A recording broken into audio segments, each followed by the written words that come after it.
അല്ലാഹു അല്ലാതെ പിന്നെ ആരാണ് പാപങ്ങൾ പുറത്തു തരുന്നത്? പക്ഷേ ഒരൊറ്റൊരു ഡിമാൻഡ്, വലം യുസിറു അലാ മാ ഫഅലു, നിങ്ങൾ ചെയ്യുന്നത് നിങ്ങൾ നിരന്തരമായി ചെയ്യാൻ പാടില്ല, വീണ്ടും വീണ്ടും വീണ്ടും ആവർത്തിക്കാൻ പാടില്ല. ഒരുപക്ഷേ തൗബ ചെയ്തതിന് ശേഷം അറിയാതെ വന്നു പോയാൽ വീണ്ടും തൗബ ചെയ്യാ. അങ്ങനെ ആ തെറ്റിൽ നിന്ന് 4-5 തവണ പടച്ച റബ്ബിനോട് കരഞ്ഞു ദുആ ചെയ്താൽ പിന്നെ അത് ആവർത്തിക്കാൻ പറ്റില്ല. പക്ഷേ നിങ്ങൾ അതിനെ ലാഘവത്തോടെ കണ്ടാൽ ജീവിതത്തിൽ നിരന്തരമായത് ആവർത്തിച്ചുകൊണ്ടേയിരിക്കും.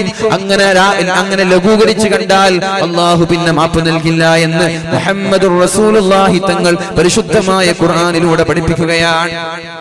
മഹാനായ അല്ലാഹുവിന്റെ ഹബീബ് സല്ലല്ലാഹു അലൈഹി വസല്ലം തങ്ങളുടെ സ്വഹാബിയായ ഇബ്നു മസ്ഊദ് റളിയല്ലാഹു അൻഹു പറയുന്നുണ്ട്, ഇന്നത്തെ സമൂഹത്തെ കുറിച്ചല്ല, താബിഈങ്ങളുടെ കാലത്തുള്ളൊരു രംഗം ഇബ്നു മസ്ഊദ് തങ്ങൾ പറയാണ്. റസൂലുള്ളാഹി സ്വല്ലല്ലാഹു അലൈഹി വസല്ലം തങ്ങളുടെ വഫാത്തിന്റെ ശേഷം താബിഈങ്ങളെ കണ്ടപ്പോഴാണ് അവരോട് പറയുന്നത്, ഇന്നൽ മുഅ്മിനീങ്ങളായ ആളുകൾ യറാ ദുനൂബഹു, അവന്റെ പാപങ്ങൾ ഒരു തെറ്റ് ചെയ്യുമ്പോൾ അവന് തോന്നുന്നത് കഅന്നഹു ഖാഇദുൻ തഹ്ത ജബലിൻ, ഒരു പർവതത്തിന്റെ താഴെ നിൽക്കുകയാണെന്ന് അവന് തോന്നുന്നു. യഖാഫു അയ്യഖ അലൈഹി, വലിയൊരു ഭൂകമ്പം വരുമ്പോ ഭീമാകാരമായ ബിൽഡിങ്ങുകൾ, പ്രത്യേകിച്ചിട്ട് ഗൾഫ് രാജ്യങ്ങളിലൊക്കെ പോകുമ്പോ 100, 80, 70 നിലകളുള്ള ഭീമാകാരമായ ബിൽഡിങ്ങിന്റെ താഴെ നിന്ന് ഭൂകമ്പത്തിൽ ആ ബിൽഡിംഗ് തലയിലേക്ക് വീഴുമോ എന്ന് ഞങ്ങൾ ഭയപ്പെടുന്നത് പോലെ ഒരു തെറ്റ് ചെയ്യുമ്പോൾ ഒരു മുഅ്മിനിന് ഭയമുണ്ടാകുമെന്ന് മഹാനായ ഇബ്നു മസ്ഊദ് റളിയല്ലാഹു അൻഹു, ചെറിയൊരു തെറ്റാണെങ്കിലും ശരി, അയാൾക്കൊരു തെറ്റ് ചെയ്താൽ ഒരു ഭൂകമ്പമുണ്ടായി ബിൽഡിങ്ങുകൾ ശരീരത്തിലേക്ക് തലയിലേക്ക് ഇടിഞ്ഞു വീഴുന്നത് പോലെ ഒരു ഭയമുണ്ടാകുമെന്ന് മഹാനായ ഇബ്നു മസ്ഊദ് റളിയല്ലാഹു അൻഹു, അവനാണ് മുഅ്മിൻ. ഒരു തെറ്റ് ചെയ്താൽ പേടിയുണ്ടോ? അറിയാതൊരു പാപം വരുമ്പോ പടച്ച റബ്ബിനെ കുറിച്ച് ഓർക്കാറുണ്ടോ? എങ്കിൽ നീ മുഅ്മിനാണ്. ഇനി ഫാജിർ, ചെമ്മാടിയാരാണ്?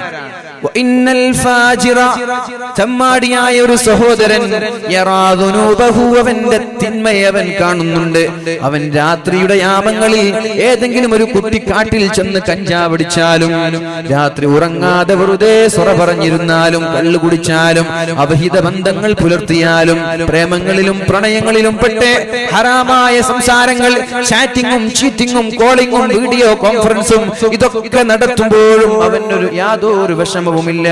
സഹോദരിമാരെ, ചെറുപ്പക്കാരാ, ഇത് പരിശുദ്ധമായ കേരളത്തിന്റെ അനുഗ്രഹീതമായ ഭൂമിയാണ് നമ്മുടെ കാസർഗോഡും നമ്മുടെ മഞ്ചേശ്വരവും ഒക്കെ. നമ്മുടെ കാസർഗോഡും മഞ്ചേശ്വരം ഏകദേശം എല്ലാ ആളുകൾക്കും പ്രസിദ്ധമായ സ്ഥലമാണ്. കാരണം എന്താ പറയാ, മഞ്ചേശ്വരം മുതൽ അങ്ങ് തിരുവനന്തപുരത്ത് ഒരു സ്ഥലമുണ്ട്, അതുവരെ എന്നാ പറയാ. അപ്പൊ മഞ്ചേശ്വരം എന്ന് പറഞ്ഞ ഏത് ജില്ലക്കാർക്കും അറിയാം, കാരണം ഇത് കേരളത്തിന്റെ എൻഡാണ്. അപ്പൊ ഈ ഒരു എൻഡിൽ, ഈ ഒരു പവിത്രമായ സ്ഥലത്ത് ജീവിക്കുന്ന നമ്മൾ ഒന്ന് മനസ്സിൽ കരുതുക, ഞാൻ നിരന്തരമായി തെറ്റ് ചെയ്യുമ്പോ എനിക്ക് ഇങ്ങനെ ഒരു പേടി വരാറുണ്ട്. പഠിച്ചോനെ, രാത്രി മുഴുവനും ഞാൻ ഉറങ്ങാറില്ല, രാത്രി മുഴുവനും ഞാൻ കളിക്കാറാണ്, രാത്രി മുഴുവനും ഞാൻ ചാറ്റ് ചെയ്യാറാണ്, രാത്രി മുഴുവനും ഞാൻ തഹജ്ജുദിനൊക്കെ എണീക്കാനെന്ന് പറഞ്ഞ് ഫോൺ വാങ്ങിച്ച് എന്റെ കാമുകനോടും കാമുകിമാരോടൊക്കെ സംസാരിക്കുകയാണ്. ഇതൊക്കെയാണല്ലോ ഇന്ന് നമ്മൾ നേരിടുന്ന വലിയ വെല്ലുവിളികൾ. അവിഹിത ബന്ധങ്ങൾ, മയക്കുമരുന്നുകൾ, മാതാപിതാക്കളോട് ബഹുമാനമില്ലായ്മ, അധ്യാപകരോട് ബഹുമാനമില്ലായ്മ, നാട്ടിൽ ഒരു മുസ്ലിമിനെ പോലെ നടക്കാൻ പറ്റാതിരിക്കുക. ലോകത്ത് മനുഷ്യരൊക്കെ ഒരുപാട് വികസനങ്ങൾ ഉണ്ടായി. പറവകളെ പോലെ പാറി കളിക്കുവാനും മത്സ്യങ്ങളെ പോലെ നീന്തി കളിക്കുവാനും മനുഷ്യന് സാധിക്കുന്നുവെങ്കിൽ, പക്ഷേ ഒരു മനുഷ്യനെ പോലെ മാന്യമായി നടക്കാൻ ഇന്ന് അറിയുന്നില്ല എന്നൊരു ബുദ്ധിജീവി പറഞ്ഞ വാക്ക് ഞാൻ ഓർത്തുപോവാണ്. ശരിയാണത്. പറവകളെ പോലെ നമ്മൾ പാറി കളിക്കാറുണ്ട്, പാരച്യൂട്ടിലൂടെയും എറോപ്ലെയിനിലൂടെയും മറ്റുള്ള അതിന്റെ ഡിവൈസുകൾ ഉപയോഗിച്ചുകൊണ്ട്. ഇതേപോലെ ഓക്സിജൻ ഉപയോഗിച്ചുകൊണ്ട് മത്സ്യങ്ങളെ പോലെ കടലിന്റെ ആഴങ്ങളിലേക്ക് നമ്മൾ ഇറങ്ങി ചെല്ലാറുമുണ്ട്. പക്ഷേ ഒരു മാന്യമായി മനുഷ്യനെ പോലെ നടക്കാൻ നമ്മൾക്ക് സാധിക്കുന്നില്ല. അങ്ങനെ നടക്കണമെങ്കിൽ പരിശുദ്ധമായ ഇസ്ലാമിന്റെ പാത നമ്മൾ പിൻപറ്റണം. അല്ലാഹു തൗഫീഖ് ചെയ്യട്ടെ, അല്ലാഹു നമ്മൾക്ക് തൗഫീഖ് ചെയ്യട്ടെ.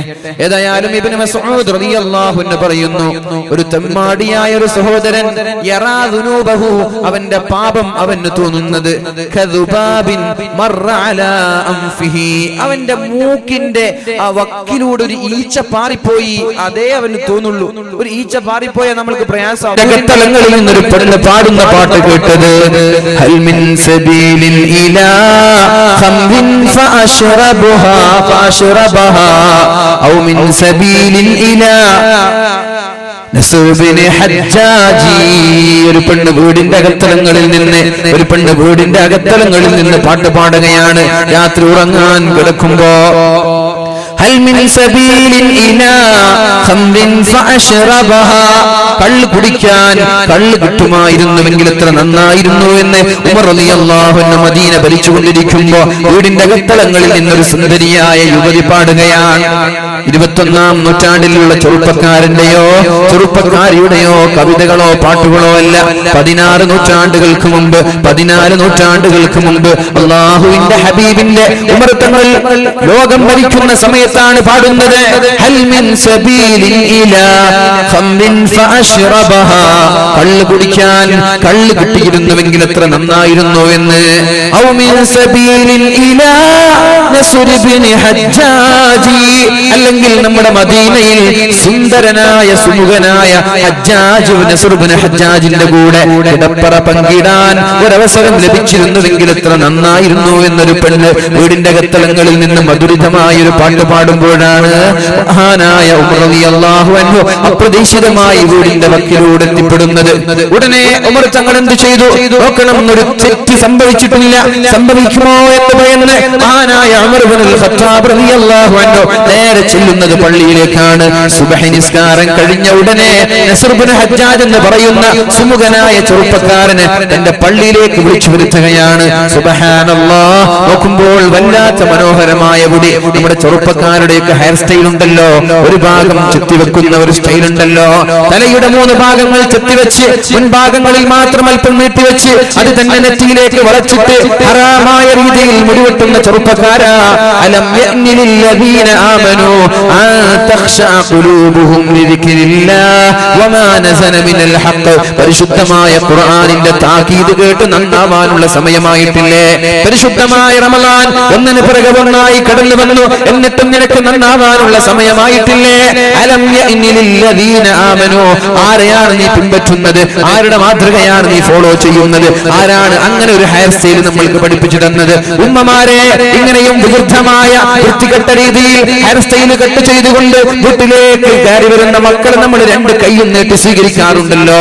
എവിടെന്നാണ് നിങ്ങൾക്ക് അതിനുള്ള സമ്മതം ആരാണ് തന്നത്? സ്വന്തം മക്കൾ വിരുദ്ധമായ രീതിയിൽ ഹെയർ സ്റ്റൈലുമായിട്ട് അമുസ്ലിമീങ്ങൾ ഇങ്ങനെ ചെയ്യാറില്ലല്ലോ. മുസ്ലിമീങ്ങൾക്ക് മാത്രമാണല്ലോ ഇങ്ങനെ ഒരു വൃത്തികെട്ട സ്വഭാവം കാണുന്നത്. അമുസ്ലിമീങ്ങളൊക്കെ എന്തൊരു വൃത്തിയായിട്ടാണ് തലയൊക്കെ വെട്ടിവെക്കുന്നത്.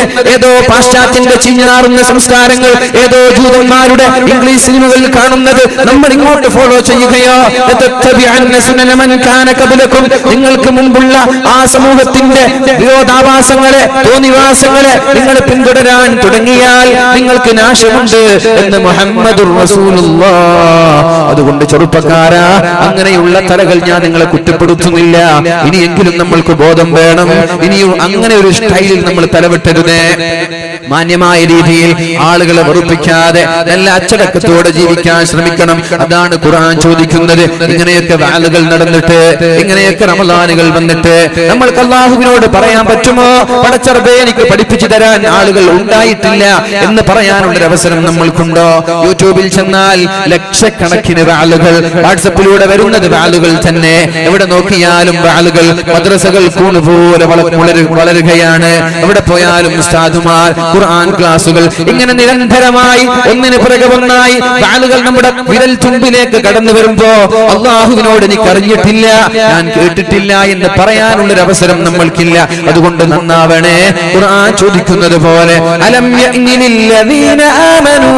ഓ സത്യവിശ്വാസികളെ, നിങ്ങൾക്ക് നന്നാവാനുള്ള സമയമായിട്ടില്ലേ? നിങ്ങൾക്ക് നന്നാവാനുള്ള സമയമായിട്ടില്ലേ? ഇനി എപ്പോഴാണ് നന്നാവുന്നത് എന്ന് ഖുർആൻ ചോദിക്കുമ്പോ ബലാ യാ റബ്ബ്, അല്ലാഹുവേ ഞാനിതാ നന്നാവുകയാണല്ലോ, ഞാൻ നന്നാവുകയാണല്ലോ. ഈ പരിശുദ്ധമായ റമദാനിന്റെ ഈ 11ാമത്തെ ദിവസം കൊണ്ട് ഞാൻ നന്നാവുകയാണെന്ന് പറഞ്ഞ് നന്നാവാനുള്ള സന്മനസ് വേണം. അള്ളാഹു നമ്മൾക്ക് തൗഫീഖ് ചെയ്യട്ടെ.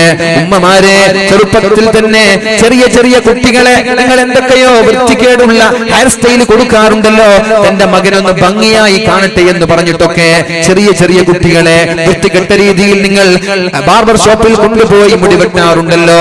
അന്ന് മുതലാണ് ഈ മോശപ്പെട്ട സ്വഭാവം അവർ പഠിക്കുന്നത്. പിന്നെ വലുതാകുമ്പോ നിങ്ങൾക്കതൊരു വൃത്തികേടായി തോന്നി. മക്കളോട് നിങ്ങൾ ഉപദേശിച്ചാൽ അവർ നന്നാവൂല. എന്റെ 4-5 വയസ്സുള്ള സമയത്ത് നിങ്ങളാണ് അവർക്ക് ഇത്രയും മോശമായ രീതിയിലുള്ള ചീഞ്ഞുനാറുന്ന സംസ്കാരം പഠിപ്പിച്ചു കൊടുത്തത്. ആദ്യത്തെ പാളിച്ച വന്നത് നിങ്ങളുടെ ഭാഗത്താണ്. ആ പാളിച്ചകൾ വരാതെ, ആ പ്രശ്നങ്ങൾ വരാതെ, ആ ന്യൂനതകൾ വരാതെ ഇനിയുള്ള ദിവസങ്ങൾ നമ്മൾ ശ്രദ്ധിച്ചേക്കണം. അള്ളാഹു തൗഫീഖ് ചെയ്യട്ടെ. കഴിഞ്ഞു പോയതൊക്കെ അള്ളാഹു നമ്മൾക്ക് മാപ്പ് നൽകട്ടെ. അള്ളാഹുവേ, കഴിഞ്ഞു പോയത് നീ ഞങ്ങൾക്ക് മാപ്പ് നൽകണേ അല്ലാ. അറിയാതെ ചെയ്തു പോയതാണ് റബ്ബേ. ഇനിയുള്ള കാലം തെറ്റ് ചെയ്യാതെ ജീവിക്കാൻ എല്ലാവർക്കും നീ തൗഫീഖ് ചെയ്യണേ അല്ലാ. നമ്മുടെ ചെറുപ്പക്കാരെ സാലിഹീങ്ങളിൽ പെടുത്തണേ അല്ലാ. എല്ലാവിധ മദ്യങ്ങളുടെയും മയക്കുമരുന്നിന്റെയും മാഫിയകളിലോ ലോബികളിലോ പെട്ടുപോയിട്ടുണ്ടെങ്കിൽ അതെല്ലാം വലിച്ചെറിഞ്ഞുകൊണ്ട് പരിശുദ്ധമായ ഇസ്ലാമിന്റെ ആ മഹിതമായ സംസ്കാരത്തിലേക്ക് കടന്നു വരാനും അല്ലാഹുവേ, ഞാൻ ഇതാ റമദാൻ കൊണ്ട് നന്നായിരിക്കുകയാണെന്ന് പറയുവാനും നമ്മുടെ ചെറുപ്പക്കാർക്ക് നീ ഭാഗ്യം നൽകണേ അല്ലാ.